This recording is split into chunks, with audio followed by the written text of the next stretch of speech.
Il-membri parlamentari kollha għandhom jippreżentaw il-formula ta' taxxa ta' dħul tagħhom, jiddikjaraw l-assi tagħhom kollha, inkluż dawk f'isem membri tal-familja tagħhom u jagħtu rendikont ukoll tar-rigali li jirċievu.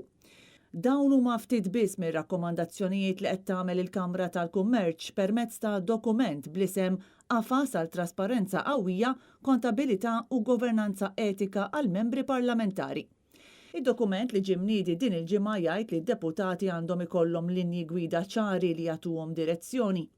Iċ-Chamber tisħaq dwar l-importanza li l-membri parlamentari kollha jkunu għal kollox trasparenti dwar id-dħul u l-assi tagħhom u tal-familja qrib tagħhom, kif fl-aħħar mill-aħħar u rrakkomandat mill-Kunsill tal-Ewropa, u proponiet li jkun hemm żewġ reġistri, wieħed għall-assi u l-ieħor għar-rigali.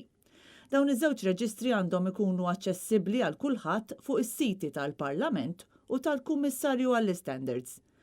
Il-Kamra talbet ukoll għal naming and shaming mill-Kummissarju għall-Standards jew li dan l-uffiċċju jkollu s-saħħa li jsemmi min huma dawk il-membri li ma jkunux ippreżentaw id-dikjarazzjonijiet tagħhom. Wara l-ħatra tiegħu bħala mexxej tal-Partit Laburista u bħala Prim Ministru, Robert Abela ntalab kemm il-darba jippreżenta r-returns tiegħu, madankollu u baqa' jirrifjuta u qatt ma ddikjara l-dħul tiegħu fis-snin ta' qabel u lanqas lassi. Id-dokument ta' Chamber jgħid li l-Kummissarju għandu jippubblika rapport li janalizza dawn id-dikjarazzjonijiet u għandu jkun jista' jipproponi sanzjonijiet fejn hemm il-ħtieġa. Fl-istess dokument il-Kamra kkundannat il-mod kif isir il-lobbying f'pajjiżna u qalet li l-proċess huwa kollox nieqes minn qafas ta' kif għandu jsir u minn linji gwida.